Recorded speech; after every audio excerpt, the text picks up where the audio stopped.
This is David Dubal, and my guest on this program is Eduardus Halim.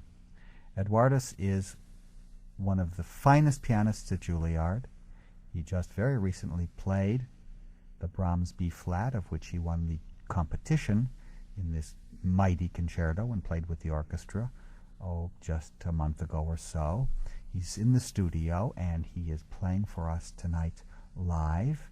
And tell us about your background. You're how old now? 55, 60? Oh, close.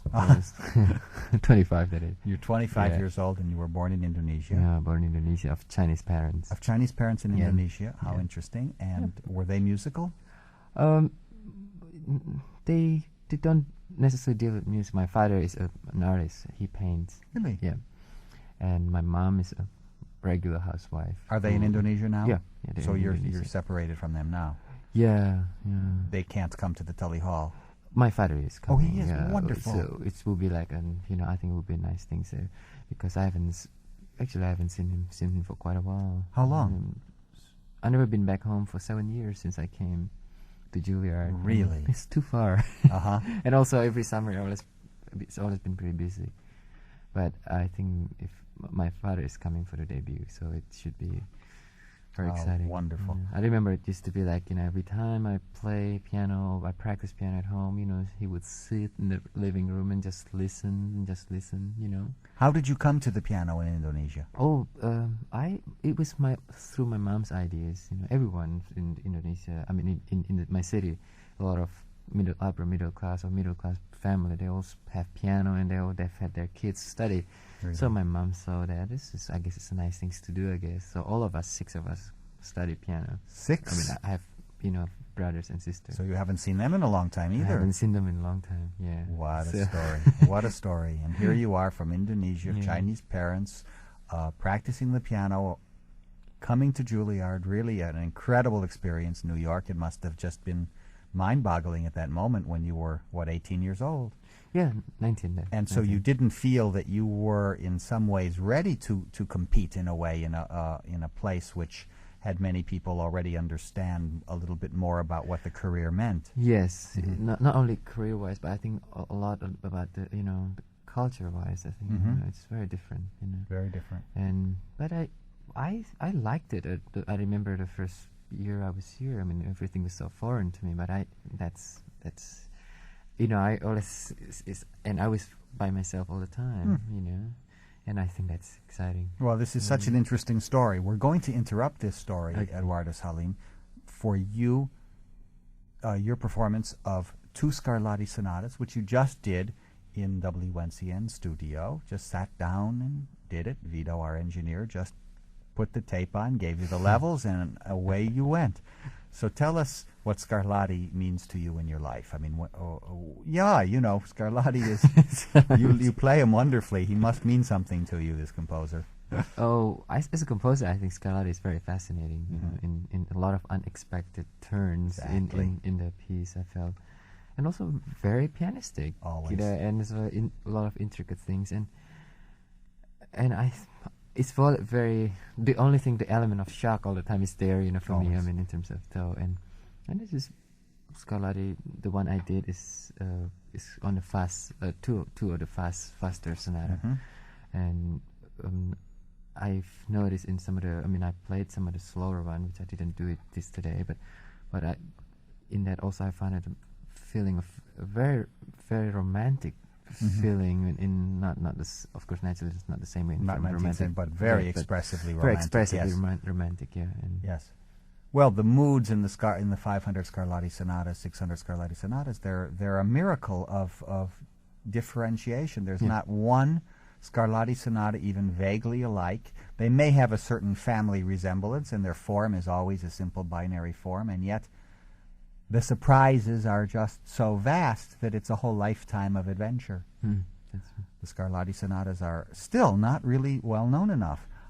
You may well not have ever heard the first one, which is, I love the way you played it because you bring out certain of the dissonances, the surprises. So which key was that one, Eduardus? The A flat one. A flat, and then we're going to hear which one afterward. The G major. The famous G major with the repeated notes. Repeated notes, yeah. Wonderful piece.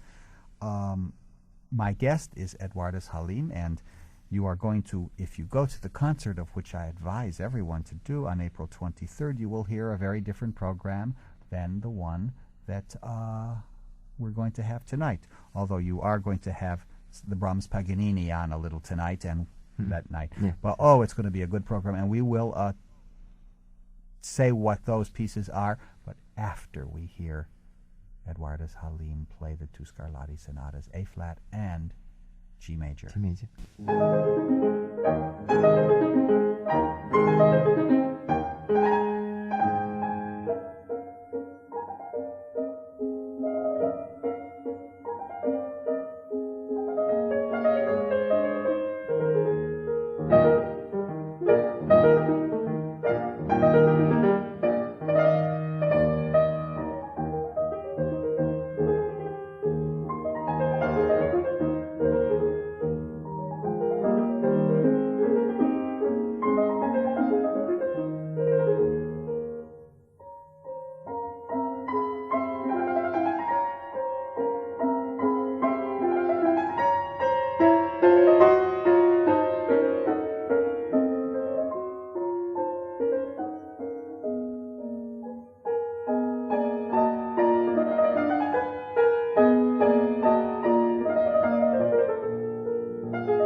marvelous job. Eduardus Halim was just heard in the two Scarlatti sonatas, A flat and G major. How do you like WNCN Steinway piano? Quite good, isn't it? Yeah, it's a nice piano. Yes. And pianos, of course, are always a topic among pianists. And, of course, when they play a concert, the first thing they're praying for is that it's a good piano, It's right? a good piano, yeah, yeah. Eduardus Halim is my guest. He is the Petchek Award winner. There have been, in the last half dozen years, a winner each year. Do you remember all of the winners? Last year I interviewed Jeffrey Beagle, who won. The year before that, Hae Kyung-soo. The year before that, I didn't interview anyone. I think Panias Liris won. Kimura Parker. Yeah. All wonderful people who have great gifts. Now, you were a student during many of your years at Julliard of the celebrated piano teacher Sasha Gordnitsky, am I right? That's right. That's Now, right. he died about a year ago. Right. Tell me of your experience with Mr. Gordnitsky. I came to study with him, and although my first 2 years I studied also with James Barbagallo as his assistant. Mm-hmm. And I remember when first time I came, it was quite a different experience. It's by everything have to be taught. Mm-hmm. And He taught everything that you know. Yeah. And sound wise and Meticulous and, teacher. Yeah. Yes. And also he's very temperament, which I enjoyed it very much. When things don't. Oh, he got mad, you mean, and angry? Huh? Yeah, not so much of mad and angry, but it's temper, Yeah. And it shows that he's very enthusiastic about teaching me, that is, and makes me feel like want to work double, just for makes him. Yes, this is very interesting. There was in fact, Hae Kyung-soo said that this was the person that really taught her how to work, that you just had to work, and he inspired you to work. He made you want to work. Yeah. You felt that too? Oh yeah, strong, yeah. I got a letter from a listener about a year back. Just the listener was talking about his own experience, and he said that he had studied with Gordnitsky around 1940, and that this was the person that really most inspired him with the piano. Mm-hmm. So obviously, Sasha Gordnitsky was a real force in your life. Yeah, yes, and also, of course, Jim Barbagallo also has been, tremendous help also during my first few years. Uh-huh. And then after that, I continued with Mr. Perkushny for doing my master program here. Yes, Rudolf Yeah. Perkushny is Perkushny. certainly the preeminent Czech pianist of the 20th century. Right, An enormously wonderful and elegant man, Exactly. and a pianist that I program on WNCN so frequently. Yeah. And I remember after Mr. Gordnitsky died, and I went to Mr. Perkushny, played for him, and since I learned quite a different approach, but I really enjoyed it, the way he taught. He's been teaching me. So, Well, of course, that's so important to have different approaches in music, especially when you're young. yes, of course.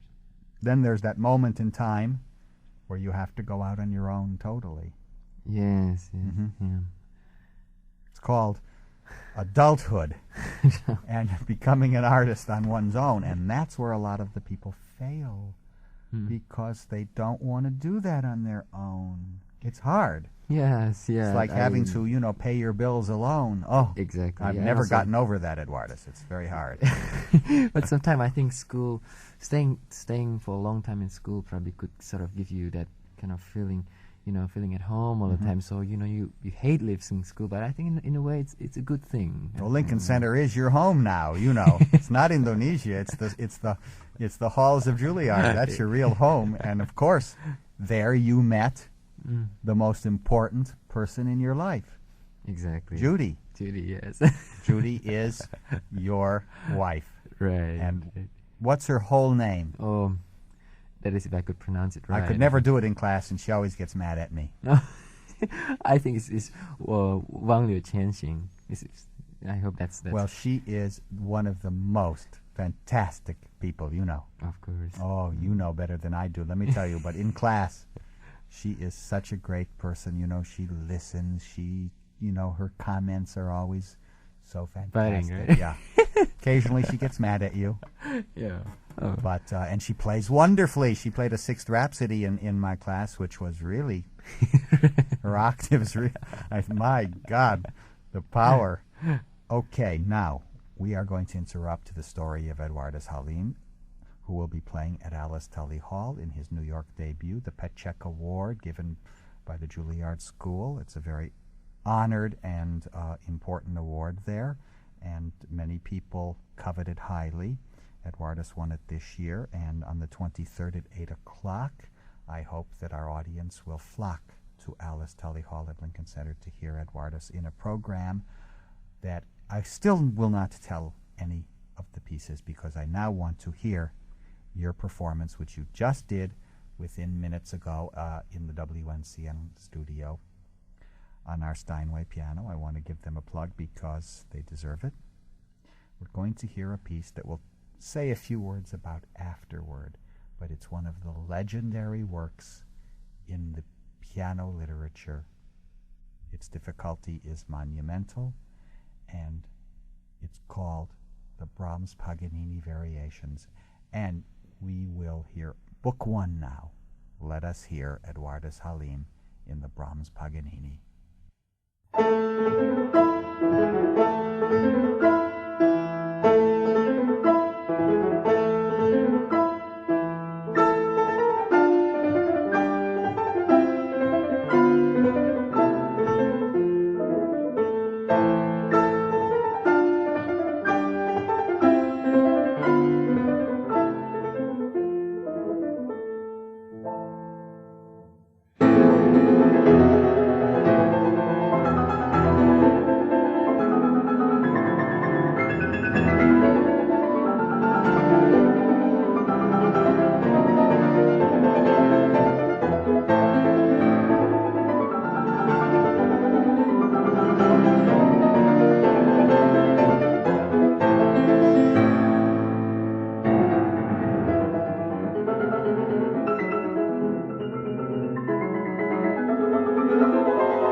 my goodness.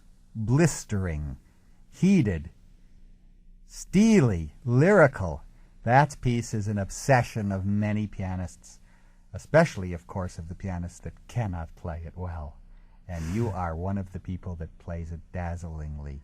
You are Eduardus Halim, and you have just played in WNCN studio, and that was the Brahms Paganini. And right after this message, I will be back with my guest, Indonesian-born virtuoso pianist Eduardus Halim. This is David Dubal, and I'm returning to you with my guest, Eduardus Halim, who is going to play at Alice Tully Hall April 23rd. He is at WNCN to discuss this program. And now is the time, I think, that you, because I know you very well and you design your programs with great care, tell me about the construction of this program. You know, Louis Kempner said a program is so important that it is that the program itself is the sum is greater than the parts. So it's a very, very difficult thing to program well. I program my recital, you know, with the thought in mind that, you know, it should be not only, you know, for myself, but also for the audience. You know, that is another. I don't want to program something to like trying to educate them too much, you know, because, well, I could leave it to someone else to do that, I guess. And I'm starting with Clementi Sonata, the F-sharp minor sonata, which is... Well, that's a little education there, because, of course, nobody knows Clementi. And let me tell you, that's a composer that deserves more attention. Exactly, yeah. And you feel that as I do, I know. And I think it's beautiful sonata, very, you know. 3 movements, about 11 minutes, so beautiful. Horowitz played it at the Met, you know. Exactly, yeah. And also I heard, you know, it was like one of Beethoven's favorite sonatas. Beethoven loved. Yeah, it's... I love it. You love it. Oh.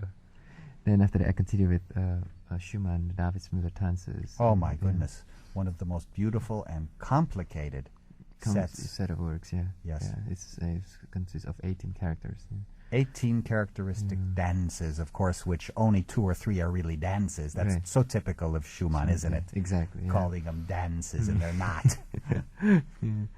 And after intermissions, and after that I start with the Brahms Paganini first book, and after that I continue with Chopin Nocturne, E-flat Nocturne.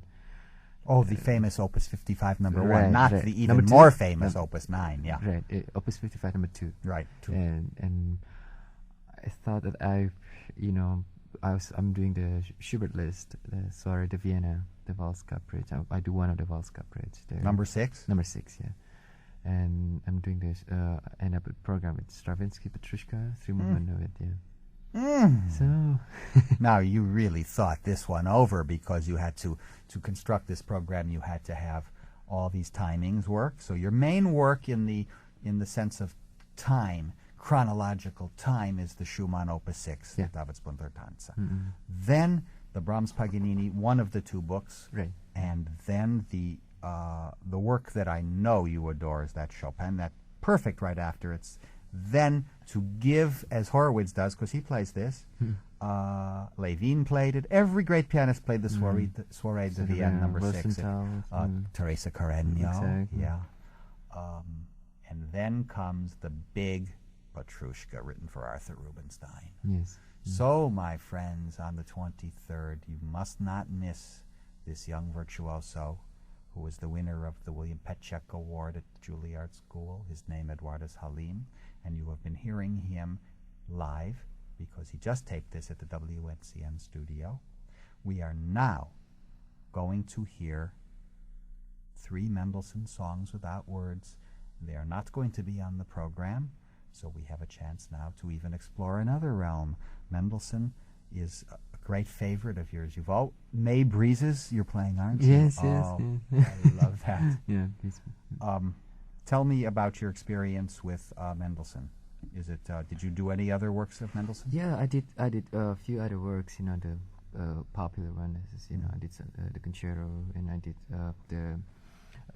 some other song without words, and also I did the one Rondo Capriccioso and stuff. You know, and I've really felt the song without words in particular is very dear to me. It's much more dear than the other I just mentioned, and this particular set, the 3 of them, I sort of set it with with the mood in my mind, the changes of mood and keys relations wise, and I thought it has a different, very, I don't know how to say it. It's kind of very lyrical yet, and it's very easy, and it has the gracefulness in it. What are the titles of these three? I do the Venetian Gondola, the F sharp one. Yeah. F sharp. Yeah, it's just, so you must know the Friedman recording, of course, right? Yes. It must have stunned you when you first heard it. I adored his playing very much. Yes. And I think he inspired me in lots of ways. Even it's funny when we're talking about listening to one's artist. Naturally, it's inspired me a lot. Like someone like Friedman, like Rosenthal, or someone like Hoffman. And I think this influence is very good. I think it opens up my mind more towards. Sure. So many of your friends at Julliard are they don't know these pianists, and when they do hear them, they're really quite amazed, aren't they? Yeah. Yes. I know your wife loves Friedman too. Yeah, well, we in the family, The whole family loves Friedman. I'm sure he would like that very much. We are now going to hear Eduardus Halim in 3 Mendelssohn songs without words.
Three Mendelssohn songs without words, played by my guest, Eduardus Halim, who is going to be playing on the 23rd of April at Alice Tully Hall at the Great Lincoln Center. Everyone knows where that is, so there's really no excuse in not being there to see Eduardus Halim's New York debut. This is David Dubal, and we'll be back right after this message, or two, or perhaps three. Will you wait around? Sure. Okay. This is David Dubal, and we have been listening to the art of Eduardus Halim, who is going to be playing his New York debut. He just played at Avery Fisher Hall about a month ago, the massive Brahms B-flat with the Julliard Orchestra and Priestman conducting. And it was, is that his name? Oh, James the Priest. I'm never right on every name, you know. Of course. What can I do? I'm glad that I cured that. Eduardus, we're going to conclude the program with, well, one of the most vicious works in the whole Chopin literature, right? The G-sharp minor etude, the Etude in thirds, Yes. which Friedman plays so marvelously, which Levine plays so marvelously, and which you play marvelously. And then the work that is known worldwide as the Revolutionary. Although Chopin would not have named any work. It would have just, the idea of naming a work, he would have fainted. Exactly. I mean, one of the purest composers of all, no matter how subjective the emotion, the idea of pinpointing a title as Schumann would. He wants you to feel it's in the night or in the evening or a dream vision. Chopin says etude, prelude, nothing more, you know. More, yeah. I mean, he's... When, you know, they published his B minor scherzo in England under the title, do you know this? The Infernal Banquet. He almost tore it. Yes. Anyone that understands as you do Chopin style would laugh at that because he would, well, the Infernal Banquet. It was a literary century. Everything had to have a title, of course. Yeah. Imagine Mozart's well, Elvira Madigan. Nobody understands what that means unless they, you know it's a movie. You imagine Mozart calling his symphony "Turtle Dove on the Ohio River" or something. It was a different aesthetic. Eduardus, what do you have to say about the Chopin Etudes before we get to hear you play them? Oh, it's difficult. I think it's, it's the G sharp. The double third. I have worked for quite some time. I've read number of stories about how great pianists like Levine, who would suffer through it, or with like Friedman told. He would torn piece of, he has hundreds of performances before he would even play. He said he practiced on it, over and over again. Each time he finished, he would torn a little piece of paper and put it next to the piano. But it's very equipment. But anyway, by the time he really plays that, he counted that he had like 5,000 pieces of little paper or something like that. 5,000 pieces, before he even played it in public. Exactly. Yes. So, and I didn't do that, but. I remember someone telling me that William Capell was working on the Winter Wind Etude, and he was saying to a student, the student came in and said, "Oh, that's wonderful." He said, "Wonderful. I will not even attempt this for 10 years. Exactly. But things have changed a little since the recordings have become so important, and people are rather forced to learn things and play them faster than they once would. Remember, Lipatti once said that he would need 5 years for the Emperor Concerto. Today, the record company will say, "Can you get this ready in 5 days?" Yeah, something like that. That's I think, and also this days recording is really, rather, it's on the sterile side. I hardly listen. When I listen, it doesn't leave me impression with too much. But I used to listen to some of the old recording, which is I think they done it in just in one take or something. And I think it's much more. You're a fan of the old time recordings, Cortot and Barrère and Rachmaninoff and Godowsky. When they really plays, and now it's the sound very. I don't know. Probably it's the recording technology. I think changed. It's just the sound seems to be very different. It's and it doesn't have the spontaneity. Rarely. Except I heard one of the Horowitz recording. Like the recent one, which I think is fabulous. In terms of Eduardus, we are going to hear those two etudes by you now, and I want to say that all you did was go right in there and sit down and play them. And so if you're a little tired now, I understand it. And we're going to hear the two etudes, the G-sharp minor and the C minor, known the world over as the Revolutionary, in the hands of Eduardus Halim.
You have just heard the Revolutionary Study and the Etude in Thirds, one of the most vicious technical tests in the literature.